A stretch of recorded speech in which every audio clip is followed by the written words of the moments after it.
Netanyahu হয়তো মারা গেছেন, এই গুঞ্জন ছড়িয়েছে এখন পর্যন্ত ইরানি গণমাধ্যমের বরাত দিয়ে, বিশেষ করে তাসনিম নিউজ। তারা দাবি করছে, তারা অন্তত 5টি পয়েন্ট তুলে ধরেছে যে কেন মনে করা হচ্ছে বেনিয়ামিন নেতানিয়াহু ইসরায়েলি প্রধানমন্ত্রী তিনি নিহত হয়েছেন।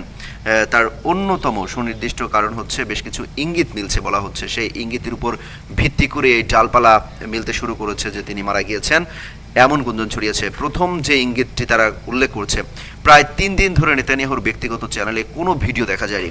অর্থাৎ গেল 3 দিনে নেতানিয়াহু তার ব্যক্তিগত যে চ্যানেল রয়েছে সেই চ্যানেলে কোনো ধরনের ভিডিও প্রকাশ করেনি, এমনকি 4 দিন ধরে তার কোনো ছবিও প্রকাশিত হয়নি। অর্থাৎ গেল 4 দিনে দৃশ্যমান তাকে আর কোথাও দেখা যায়নি। এরপর তার নামে যেসব বক্তব্য এসেছে তার সবই ছিল রেকর্ড, লিখিত। অর্থাৎ গেল 4 দিন ধরে তার কোনো ছবি, তার কোনো ভিডিও দেখা যায়নি। বিপরীতে প্রতিদিনই অন্তত বলা হচ্ছে, সাধারণত প্রতিদিনই অন্তত একটি বা তারও বেশি ভিডিও বার্তা তিনি প্রকাশ করে থাকেন। সেখানে টানা 3 দিন তার এই প্রকাশ্যে না আসা অথবা তার এই ভিডিও বা ছবি সামনে না আসায় কিন্তু জনমনে একটা সন্দেহ দানা বেঁধেছে যে তিনি হয়তো মারা গিয়েছেন বা মারা যেতে পারেন বা হামলায় বড় ধরনের ক্ষতি হতে পারে। এই কথাই কিন্তু বারবার প্রকাশ্যে আসছে। তৃতীয় যেটি ইঙ্গিত করা হচ্ছে সেটি হচ্ছে, বেশ কিছু হিব্রু সংবাদ মাধ্যম জানিয়েছে গত 8 মার্চ থেকে নেতানিয়াহুর বাসভবনের যে নিরাপত্তা ব্যবস্থা সেটি কয়েক গুণ বাড়ানো হয়েছে। বিশেষ করে আত্মঘাতী ড্রোন হামলা ঠেকাতে সেখানে সর্বোচ্চ সতর্ক অবস্থায় রয়েছে এবং সেখানে সর্বোচ্চ ব্যবস্থা নেওয়া হয়েছে। একই সাথে চতুর্থ যে ইঙ্গিতটি মিলছে সেখানে হচ্ছে, ডোনাল্ড ট্রাম্পের জামাতা জ্যারেড কুশনার এবং বিশেষ দূত স্টিভ, তিনি মঙ্গলবার ইসরায়েলের সফরে যাওয়ার কথা ছিল। অর্থাৎ আজকে সফরে যাওয়ার কথা ছিল, সেই সফর স্থগিত করা হয়েছে বা বাতিল করা হয়েছে। ধারণা করা হচ্ছে উদ্ভূত পরিস্থিতির কারণে এই সিদ্ধান্ত নেওয়া হয়েছে। একই সাথে পঞ্চম আরেকটি কারণ উল্লেখ করা হচ্ছে যে নেতানিয়াহু মারা যেতে পারেন বা নিহত হতে পারেন বা বড় ধরনের হতাহত হতে পারেন। এটার জন্য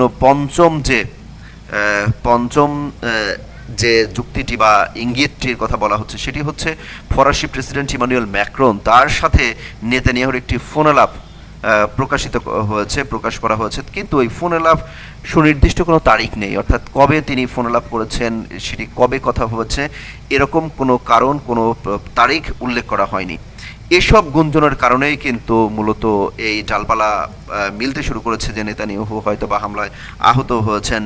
এই গুঞ্জনের আনুষ্ঠানিক তথ্য কিন্তু পাওয়া যায়নি। অর্থাৎ ইরান রাষ্ট্রীয়ভাবে দাবি করেনি, ইসরায়েল রাষ্ট্রীয়ভাবে তারা জানায়নি, যুক্তরাষ্ট্র এ নিয়ে কোনো কথা বলেনি, বা আন্তর্জাতিক যে মূলধারার যে গণমাধ্যমগুলো রয়েছে তারাও কিন্তু এটা নিয়ে সরাসরি বলেনি, এরকম কোনো কথা বলেনি। এমনকি ইসরায়েলের পক্ষ থেকে নাকচও করা হয়নি যে তিনি মারা গিয়েছেন বা বেঁচে আছেন, এই ধরনের কথাও কিন্তু বলা হয়নি। অর্থাৎ এই যে কারণগুলো উল্লেখ করা হলো যে তাকে প্রকাশ্যে আসা যাচ্ছে না, দেখা যাচ্ছে না, আসছে না।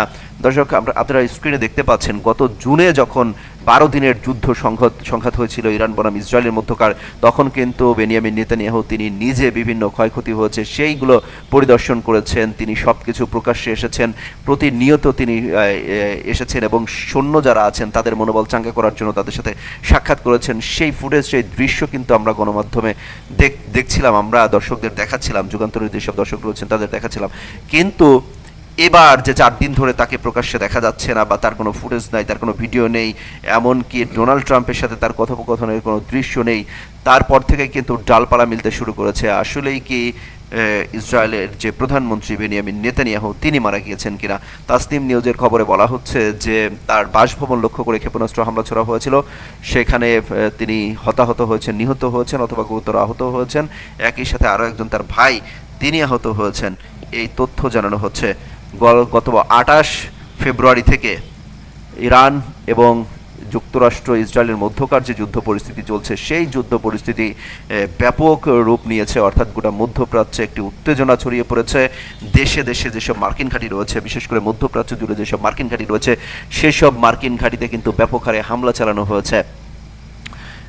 ইরান একা হামলা চালাচ্ছে মধ্যপ্রাচ্যের বিভিন্ন দেশগুলোতে, বিশেষ করে কাতার, কুয়েত, ওমান, বাহরাইন, সংযুক্ত আরব আমিরাত, সব দেশগুলোতে একের পর এক হামলা চালিয়ে যাচ্ছে মার্কিন ঘাঁটিগুলোকে লক্ষ্য করে। বিপরীতে ইসরায়েল এবং যুক্তরাষ্ট্র তারা যৌথভাবে একের পর এক হামলা চালিয়ে যাচ্ছে ইরানে অন্তত 5000-এর বেশি হামলা চালানো হয়েছে।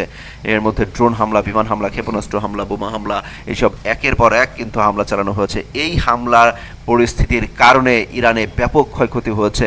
যদিও গণমাধ্যমগুলো, বিশেষ করে বাংলাদেশের যেসব গণমাধ্যম রয়েছে সেসব গণমাধ্যমগুলোতে ইরান যেসব হামলা চালানো হচ্ছে সেই হামলার তথ্যটাই বেশি প্রকাশ্যে আনা হচ্ছে। একই সাথে ইরানে যে হামলা চলছে, রীতিমতো তাণ্ডব চালানো হচ্ছে, সেই বিষয়টিও প্রকাশ্যে আসছে, কিন্তু সেটার পরিমাণটা খুবই কম। বিশেষ করে ইসরায়েলে কি পরিমাণ ক্ষয়ক্ষতি হয়েছে তা কিন্তু এখন পর্যন্ত খুব বেশি জানা যায়নি। একটি গণমাধ্যমে দেখছিলাম যে ইসরায়েলের কোনো ক্ষয়ক্ষতির পরিমাণ যদি তুলে ধরা হয় তাকে ধরে নিয়ে যাওয়া হচ্ছে। অর্থাৎ তাদের যে ক্ষয়ক্ষতি সেটা বিশ্ব দরবারে জানাতে চায় না। তাদের যে ইমেজ নষ্ট হতে পারে এই বিষয়টি কিন্তু প্রকাশ্যে সামনে এনে ইসরায়েল এবং যুক্তরাষ্ট্র তারা যুদ্ধের কৌশল হিসেবে এগুলো গোপন রাখছে। দর্শক, আপনারা স্ক্রিনে দেখতে পাচ্ছেন যে ইসরায়েলের প্রধানমন্ত্রী বেনিয়ামিন নেতানিয়াহু গত বছর যে 12 দিনের যুদ্ধ চলছিল সেই যুদ্ধ পরিস্থিতির কারণে তিনি সকল যুদ্ধক্ষেত্র ঘুরে দেখেছেন, ক্ষয়ক্ষতির অবস্থা দেখেছেন, চলেছেন, কিন্তু এবার তাকে আর প্রকাশ্যে দেখা যাচ্ছে না। এরই মধ্যে যুদ্ধ বন্ধের কিন্তু আহ্বান জানিয়েছে বিভিন্ন দেশ। একই সাথে বলা হচ্ছে যে এই যুদ্ধ আর চলতে দেওয়া যায় না। মার্কিন প্রেসিডেন্ট ডোনাল্ড ট্রাম্প তিনি বলেছিলেন যে যুদ্ধ শেষ হবে কিনা, কতদিন চলবে, এটা নির্ভর করবে যুক্তরাষ্ট্র এবং ইসরায়েলের মধ্যে। তারাই আলোচনা করে মূলত এই যুদ্ধ পরিস্থিতিটা সামাল দেওয়ার চেষ্টা করবেন, এমন কথাই বলা হচ্ছে।